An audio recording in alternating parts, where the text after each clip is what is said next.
Bismillahirrahmanirrahim. Assalamualaikum warahmatullahi wabarakatuh. Kita masuk lagi pada materi kuliah manajemen lingkungan, dan kali ini kita akan mengulas tentang pengolahan dampak pemanasan global dan perubahan iklim. Kalau kita berbicara tentang perubahan iklim dan pemanasan global, ini merupakan suatu isu, bukan saja isu nasional tapi menjadi isu internasional, karena uh, perubahan iklim akibat pemanasan global itu sudah terasa, dan dari tahun ke tahun perubahan ini makin terasa. Nah, tentunya ini perlu kalian fahami dan ketahui dengan baik. Adapun pokok bahasan pada pertemuan kali ini meliputi definisi dari pemanasan global dan perubahan iklim, penyebab pemanasan global dan perubahan iklim, dampak yang ditimbulkan dari pemanasan global dan perubahan iklim, dan bagaimana upaya mitigasi dari dampak pemanasan global dan perubahan iklim ini agar kehidupan masih terus berlanjut walaupun kemudian pemanasan global itu akan terus meningkat dari tahun ke tahun.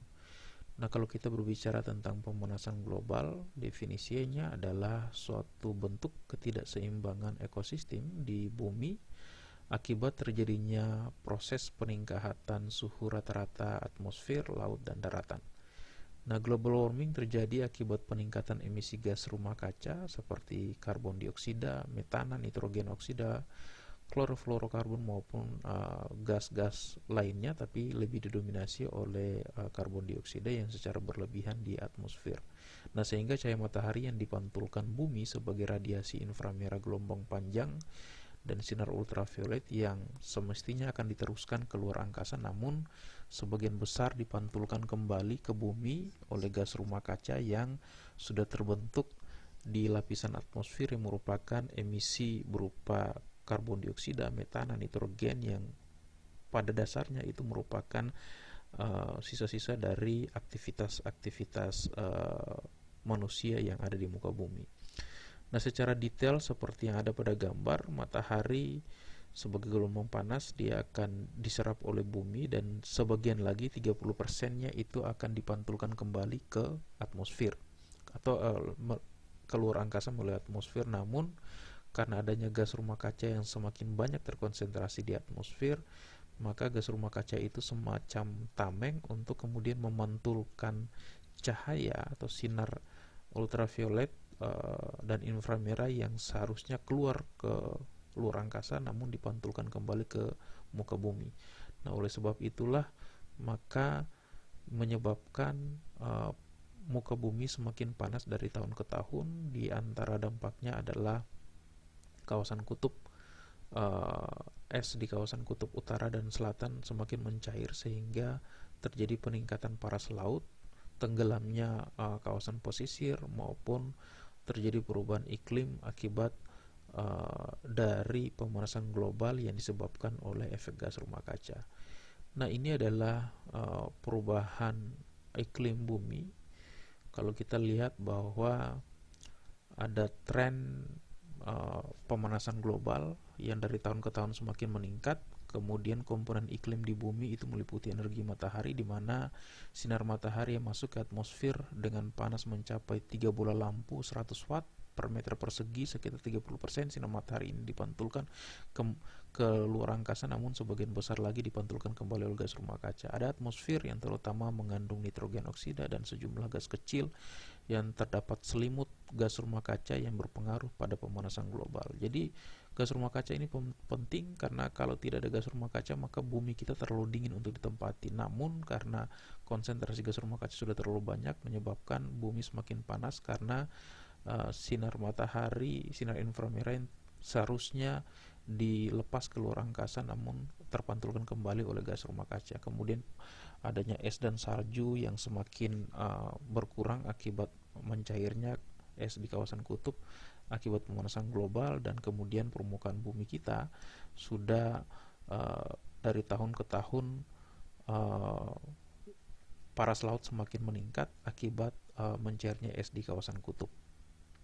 Kalau kita melihat tren pemanasan global, mulai dari tahun 1880-an itu adalah masa di mana diawali oleh revolusi industri di kawasan Eropa yang menyebabkan penggunaan bahan bakar fosil seperti batu bara, minyak, dan gas untuk pembangunan pabrik dan sebagainya, yang semuanya itu ternyata memberikan dampak di mana uh, gas-gas yang tidak terpakai yang dibuang melalui aktivitas-aktivitas pabrik dan sebagainya itu akan terkonsentrasi, semakin banyak terkonsentrasi di lapisan atmosfer yang dikenal dengan gas rumah kaca.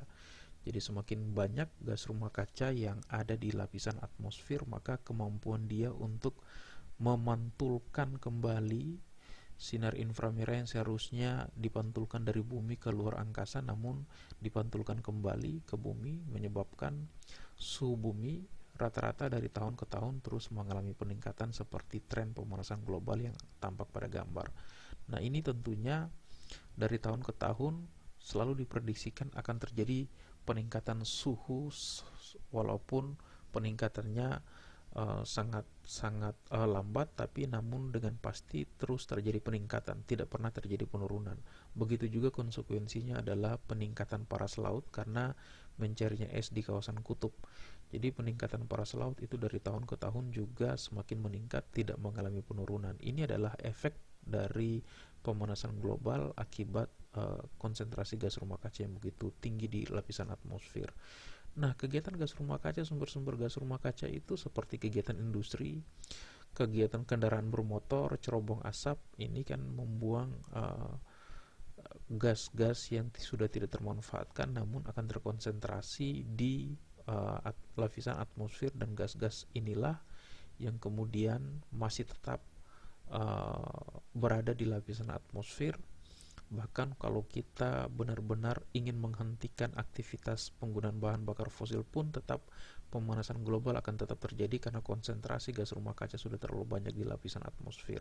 Sehingga dengan demikian sudah banyak regulasi-regulasi untuk bagaimana mengurangi aktivitas industri atau mengurangi penggunaan kendaraan bermotor yang berbahan bakar fosil seperti minyak, gas, batu bara, dan sebagainya. Nah, diharapkan dengan aktivitas-aktivitas pengurangan seperti ini maka upaya pemanasan global dapat ditekan melalui efisiensi penggunaan energi fosil. Nah, ternyata pemanasan global juga semakin meningkat karena hutan vegetasi yang tadinya berfungsi untuk menyerap CO2 sebagai sumber utama dari gas rumah kaca itu justru mengalami kehilangan akibat penebangan, akibat kebakaran hutan, dan sebagainya. Pada saat hutan ditebang, maka kemampuan hutan itu untuk menyerap CO2 dan menghasilkan oksigen akan menurun. Jika penurunan kemampuan hutan untuk menyerap CO2, tentunya CO2 ini akan terkonsentrasi lagi, semakin menumpuk di lapisan atmosfer pada lapisan gas rumah kaca. Nah, di lain pihak, pada saat manusia merambah hutan kemudian membakar hutan, itu berkontribusi terhadap pelepasan CO2 langsung ke atmosfer. Nah, inilah yang kemudian menyebabkan kenapa rata-rata suhu tahunan bumi dari tahun ke tahun semakin meningkat. Dan di Indonesia sendiri penurunan kondisi hutan, di mana kawasan hutan yang terdegradasi ada sekitar 59,7 juta hektar dan antara 1,6 sampai 2,8 juta hektar mengalami kehilangan setiap tahunnya. Ini luar biasa. Kita kehilangan setiap tahun sekian juta hektar, itu artinya bahwa kemampuan Indonesia atau hutan Indonesia semakin menurun dalam menyerap karbon dioksida yang menjadi salah satu penyebab utama pemanasan global. Nah, potensi dan dampak perubahan iklim, di mana temperatur bumi semakin meningkat dan konsekuensinya adalah mencairnya kawasan es di kawasan kutub utara dan selatan, dengan konsekuensi jika es semakin mencair maka tentunya akan peningkatan muka paras laut tentunya dari tahun ke tahun semakin meningkat. Begitu juga perubahan pola hujan yang tidak menentu. Kita lihat sekarang ini bahwa hujan yang ada di Indonesia sudah tidak menentu, itu menunjukkan sudah terjadi perubahan pola hujan akibat pemanasan global dan perubahan iklim. Nah, dampak lanjutannya adalah kesehatan, di mana semakin mewabahnya berbagai penyakit, lahan pertanian semakin kritis, kehutanan, perubahan tata guna lahan karena fungsinya sudah semakin menurun akibat penebangan, kebakaran hutan dan sebagainya, dan menurunkan kuantitas serta kualitas air. Dan yang sangat mengkhawatirkan adalah kawasan pesisir mengalami perubahan, kawasan-kawasan esensial dan potensial mengalami penenggelaman akibat peningkatan paras laut, dan ini tentunya akan menurunkan fungsi dari berbagai ekosistem di kawasan pesisir yang seperti kita bahas sebelumnya, bahwa fungsinya sangat beragam dalam mendukung kehidupan manusia dan uh, fauna yang hidup berasosiasi di dalamnya. Kemudian spesies dan kawasan alami akan semakin berkurang, sehingga banyak spesies yang tadinya sangat rentan terhadap perubahan lingkungan tentunya semakin lama semakin hilang dan biodiversitasnya menurun. Nah, ini adalah fakta meningkatnya dampak pemanasan global. Seperti fakta yang pertama adalah mencairnya es di kawasan kutub utara dan selatan, itu adalah fakta. Mulai dari 1885 pada awal revolusi industri sampai dengan 2012, kalau kita melihat kawasan kutub bumi, di mana lapisan es di kawasan kutub bumi semakin menghilang, konsekuensinya adalah es mencair sehingga paras laut akan semakin meningkat. Nah, kemudian fakta yang kedua adalah meningkatnya level permukaan laut. Artinya semakin tinggi suhu, maka suhu itu akan dengan sendirinya akan mencairkan es di kawasan kutub utara dan selatan, dan dengan sendirinya akan meningkatkan level permukaan laut.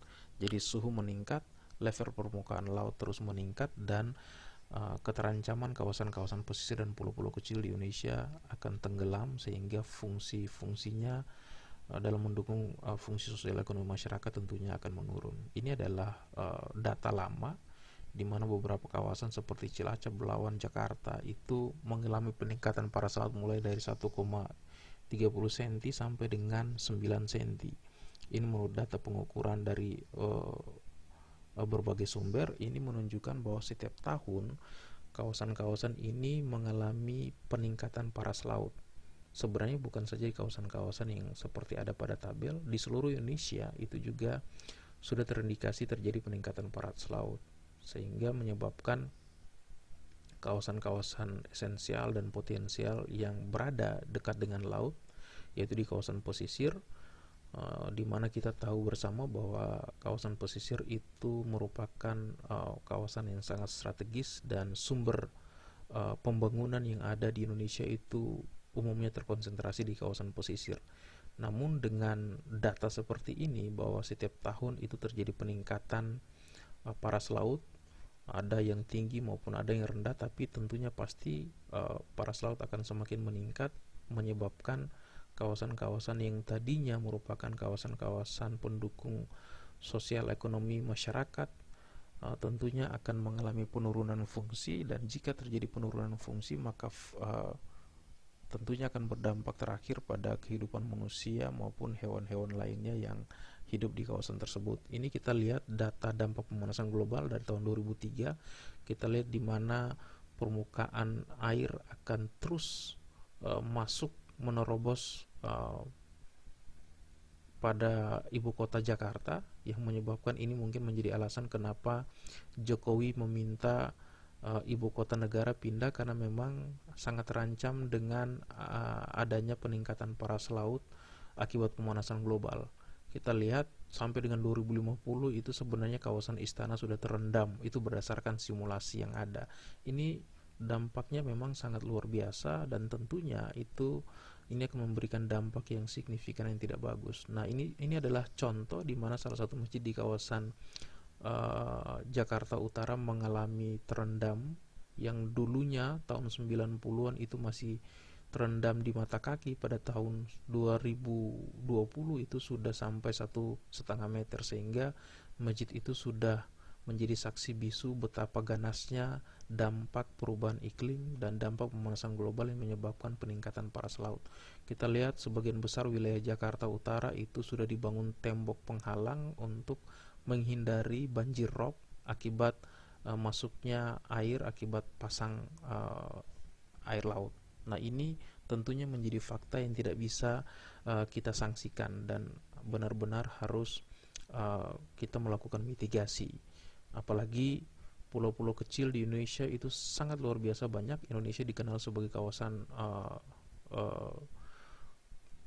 negara kepulauan yang memiliki ribuan jutaan pulau. Namun jika terjadi pemanasan global terus-menerus terjadi dan terjadi peningkatan paras laut, maka kawasan-kawasan pesisir dan pulau-pulau kecil yang sangat potensial untuk pengembangan wisata, sangat potensial untuk pengembangan pendidikan, untuk pengembangan penelitian, dan mendukung aktivitas sosial, ekonomi, dan budaya masyarakat tentunya akan tenggelam, dan dampaknya yang luar biasa di mana dia akan menurunkan fungsinya, mulai dari fungsi sosial, ekonomi, fungsi sebagai objek wisata, fungsi sebagai tempat penelitian, tempat pendidikan, dan konservasi tentunya akan hilang. Ini yang perlu dihindari sementara pemanasan global terus terjadi, itu tak terhindarkan. Nah, ini adalah prediksi pulau-pulau di Indonesia pada 2100 di mana sebagian besar pulau-pulau besar itu akan terendam air dan pulau-pulau kecil seperti di Kepulauan Maluku tentunya akan hilang. Nah, ini yang akan sangat kita khawatirkan. Pada saat pulau-pulau kecil itu hilang, maka potensi Indonesia berupa pulau-pulau kecil dan kawasan pesisir yang sangat uh, strategis untuk pengembangan wisata, pengembangan pendidikan, pengembangan kawasan-kawasan konservasi itu tentunya akan hilang. Betapa ruginya Indonesia yang mengalami dampak, dan kira-kira 115 pulau yang sangat berpotensial untuk mengalami kehilangan.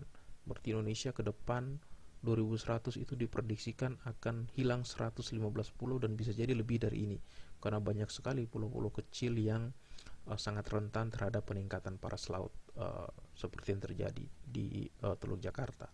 Kemudian dampak bagi keanekaragaman hayati, kita tahu bahwa mangrove, lamun, terumbu karang akan mengalami gangguan akibat peningkatan paras laut karena tentunya uh, ketiga ekosistem ini, habitat ini, dia memiliki kemampuan untuk hidup pada lingkungan yang benar-benar sesuai dengan kondisi alamiahnya. Jika terjadi peningkatan paras laut, maka tentunya uh, mangrove itu akan terganggu karena tidak semua mangrove dapat bertahan pada kondisi air yang tergenang. Ada yang mampu bertahan pada kondisi yang tergenang, ada juga yang tidak mampu, dia lebih menyukai kondisi-kondisi kering dan sebagainya. Jadi pada saat peningkatan paras laut, maka tentunya sebagian besar kawasan hutan mangrove akan tenggelam. Begitu juga terumbu karang.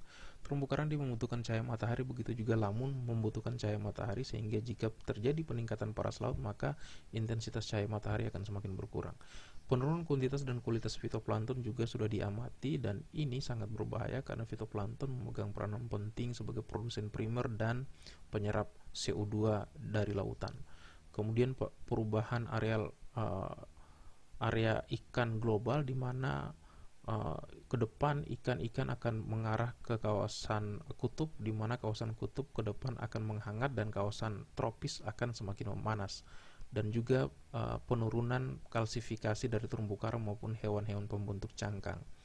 Nah, ini adalah gambar di mana prediksi dampak perubahan iklim pada ekosistem bentik di laut dalam yang menunjukkan ada perubahan suhu, oksigen, pH, dan bahan aliran bahan organik partikulat, di mana seperti di gambar A, pada saat terjadi peningkatan suhu, maka tentunya biodiversitas biota laut akan semakin menurun. Apalagi ikan-ikan, pada saat terjadi penurunan atau peningkatan suhu 1 derajat Celcius saja, ikan akan mengalami perubahan karena ikan adalah hewan berdarah dingin yang akan mengalami perubahan jika terjadi perubahan suhu.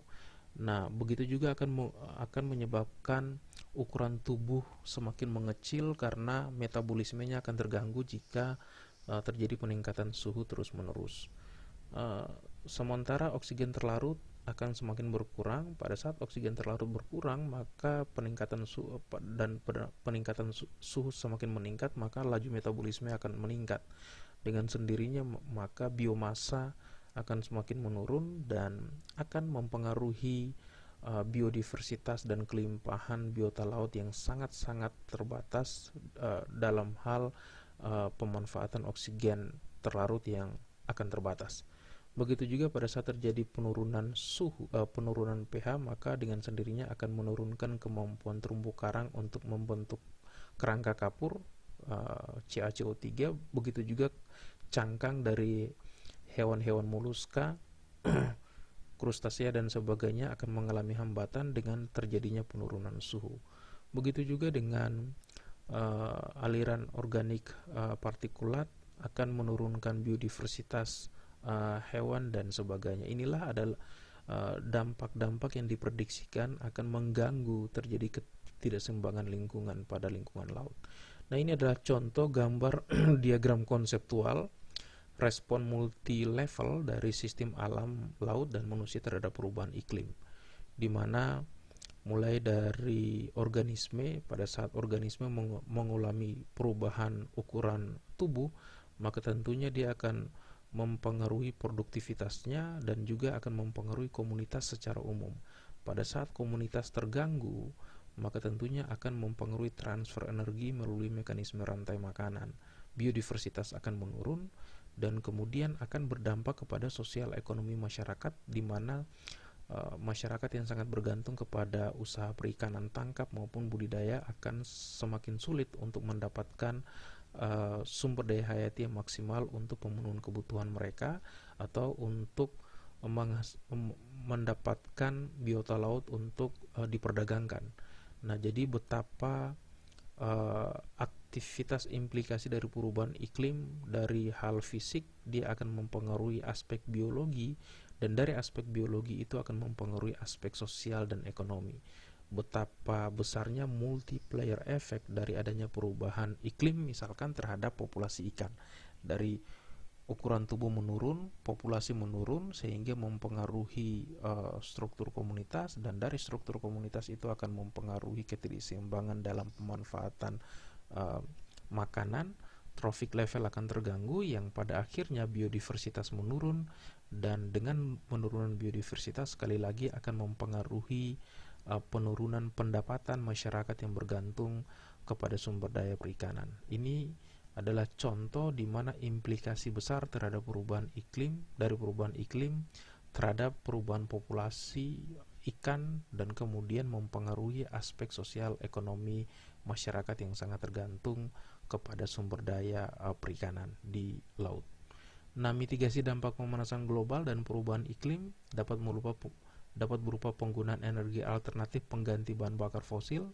Kita lihat pemerintah sekarang sudah mulai berpikir untuk mengembangkan energi alternatif, misalkan mengembangkan kendaraan listrik, kemudian mengembangkan pembangkit listrik panas bumi, pembangkit listrik tenaga pasang surut, arus laut dan sebagainya, yang kemudian menghindari penggunaan energi fosil seperti minyak, gas dan batu bara yang side effect-nya adalah berupa gas rumah kaca itu. Sehingga ke depan dunia sekarang sudah punya komitmen untuk bagaimana meminimalkan penggunaan energi fosil sebagai penghasil gas rumah kaca dengan menggunakan energi yang lebih terbarukan. Kemudian pemberantasan penebangan hutan liar ini benar-benar harus diberantas, karena dengan menebang hutan secara sembarangan maka fungsi hutan untuk menyerap karbon akan menurun. Begitu juga pemberantasan kebakaran hutan pada pemerintahan Joko Widodo itu luar biasa. Kebakaran hutan sudah semakin tereliminir, padahal setiap tahun Indonesia dikenal sebagai penyumbang kabut asap kepada Malaysia dan Singapura akibat kebakaran tahunan di Sumatera maupun Kalimantan, tapi sekarang sudah semakin berkurang. Nah, kemudian penghijauan dan penanaman hutan kembali agar mengembalikan fungsi dari vegetasi hutan untuk menyerap karbon dioksida, dan juga transplantasi, rehabilitasi hutan mangrove, padang lamun, dan terumbu karang, yang memang ketiga ekosistem ini sudah, yang kemarin kita bahas, selain fungsinya sebagai habitat bagi sumber daya laut, juga ketiga ekosistem ini memiliki peranan yang sangat penting dan strategis dalam upaya untuk menyerap karbon dioksida. Nah, karbon dioksida itu sendiri kita tahu bahwa merupakan dominan gas rumah kaca yang mendominasi gas rumah kaca yang ada di atmosfer dan punya kontribusi besar untuk meningkatkan laju pemanasan global dari tahun ke tahun. Sehingga dengan adanya upaya rehabilitasi hutan, pemberantasan penebangan hutan, dan pemberantasan kebakaran hutan serta penggunaan energi alternatif setidaknya dapat menekan laju pemanasan global. Nah, ini adalah gambar di mana betapa peran pentingnya mangrove bukan saja sebagai habitat biota akuatik atau terestrial, tapi peranan hutan mangrove itu dalam perubahan dan mitigasi perubahan iklim, di mana hutan mangrove ini ternyata memiliki kemampuan 3-5 kali lipat lebih tinggi dalam hal menyerap karbon dibandingkan dengan hutan-hutan konvensional yang ada di daratan.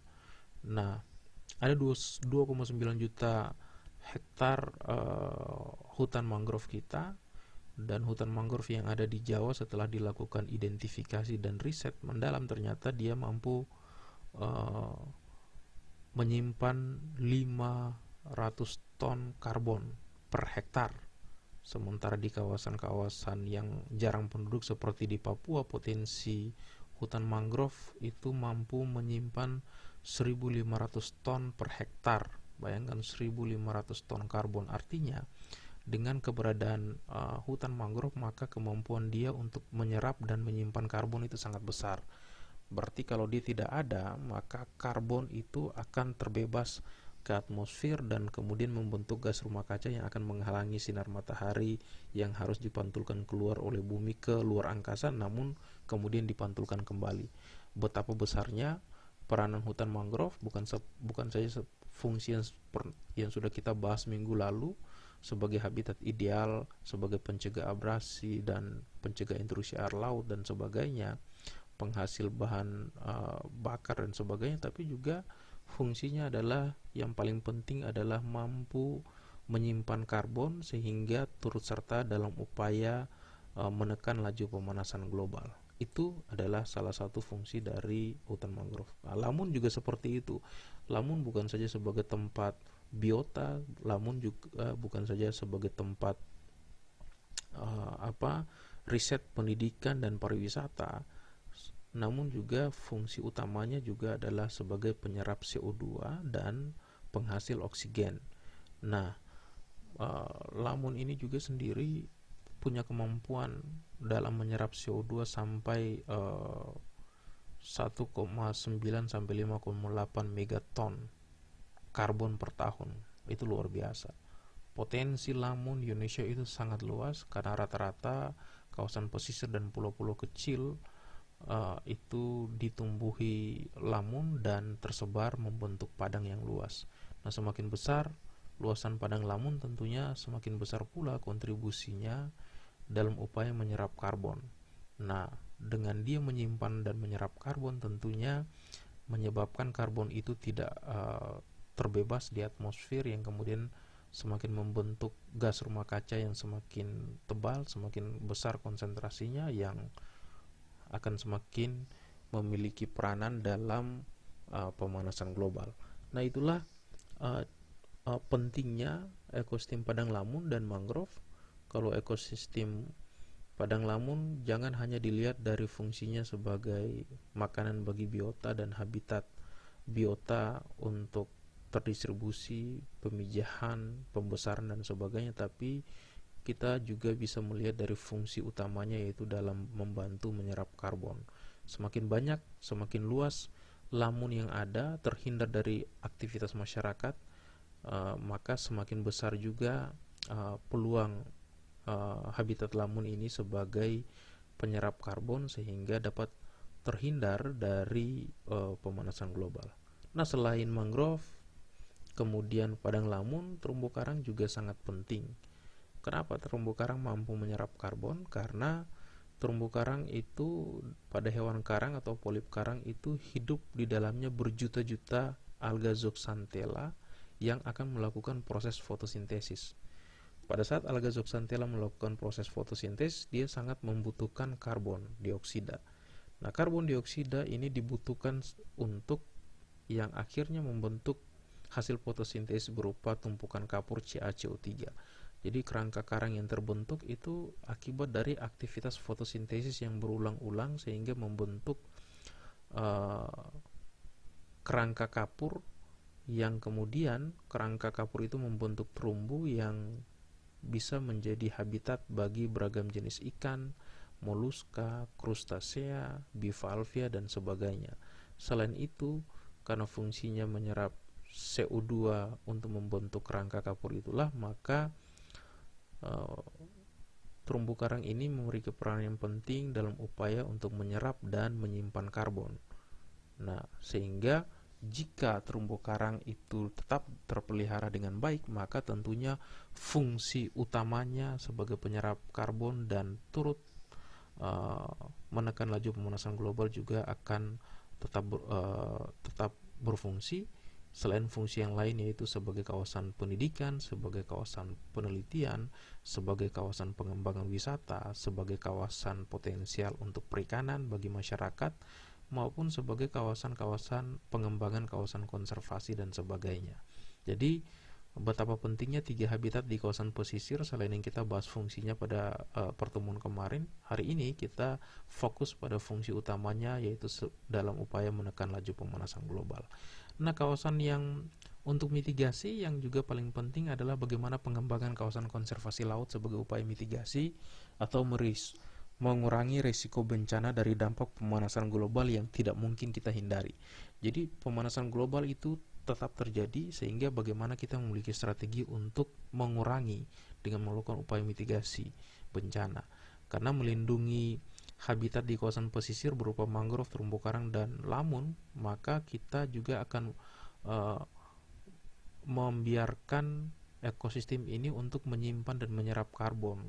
Semakin banyak dia menyimpan dan menyerap karbon, maka semakin tinggi juga kemampuan dia untuk berpartisipasi dalam menekan laju pemanasan global.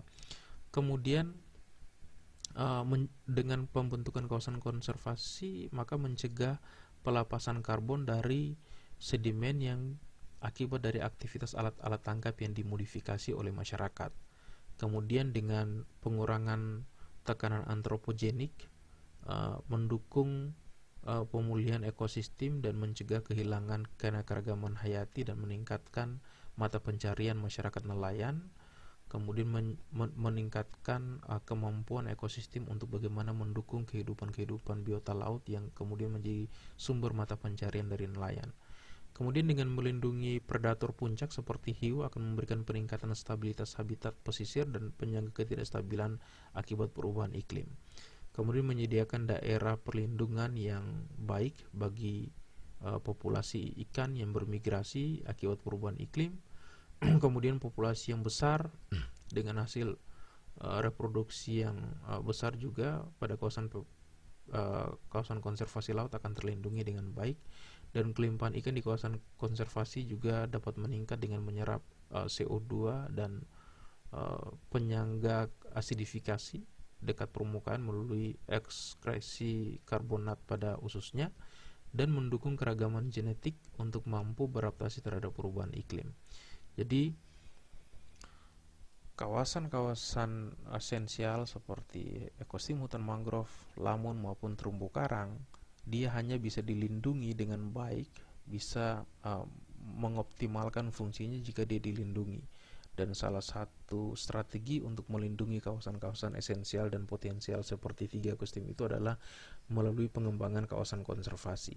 Karena dengan mengembangkan kawasan konservasi artinya bahwa kita melindungi ekosistem-ekosistem esensial tersebut untuk turut menyerap dan menyimpan karbon, kemudian turut memberikan kontribusi menjadi sumber makanan maupun habitat potensial bagi biota laut, dan juga sebagai sumber mata pencarian bagi nelayan, juga bisa mengoptimalkan perannya sebagai fungsinya sebagai kawasan wisata, juga fungsinya sebagai kawasan pendidikan, kawasan penelitian, dan sebagainya. Nah, dengan fungsi ini maka tentunya kita bisa mendapatkan manfaat sekaligus, yaitu manfaat ekonomi, juga manfaat untuk bagaimana menghindari atau mengurangi risiko bencana. Karena sekali lagi Bapak katakan bahwa pemanasan global akan terus terjadi, perubahan iklim akan terus terjadi, dan dampak perubahan iklim itu tidak terhindarkan. Yang sekarang strategi manusia adalah bagaimana upaya mitigasi atau mengurangi risiko bencana yang akan timbul nantinya. Kedepan tentunya risiko akibat bencana perubahan iklim itu akan semakin tinggi, Maka dengan strategi konservasi itu berarti kita menyiapkan cadangan kawasan yang nantinya akan menghidupi kita, yang nantinya akan menjadi sistem penyangga bagi kita untuk bagaimana dapat bertahan terhadap perubahan iklim yang terus terjadi, dapat bertahan terhadap pemanasan global yang terus meningkat, dan mungkin juga dapat bertahan terhadap perubahan-perubahan yang terjadi di kawasan pesisir akibat meningkatnya paras laut. Jadi peningkatan paras laut itu terus akan terjadi, tidak akan pernah berkurang. Peningkatan suhu juga terus akan terjadi, tidak akan pernah berkurang. Dan juga peningkatan aspek-aspek lainnya seperti penurunan oksigen terlalu dan sebagainya juga tentunya tidak terhindarkan. Jadi strategi yang penting adalah upaya mitigasi agar kita mampu hidup dalam suasana di mana terjadi pemanasan global dan perubahan iklim, namun kita tetap mampu bertahan. Mungkin seperti itu yang bisa Bapak berikan. Semoga dengan materi ini bisa menggugah kalian dan bisa membuat kalian memahami betapa pentingnya mempertahankan ekosistem yang ada untuk mitigasi bencana akibat pemanasan global maupun perubahan iklim. Demikian apa yang bisa Bapak sampaikan. Bapak akhiri. Terima kasih. Wallahu wafiq ila aqwamit thoriq. Wassalamualaikum warahmatullahi wabarakatuh. Kita ketemu lagi pada materi-materi kuliah selanjutnya.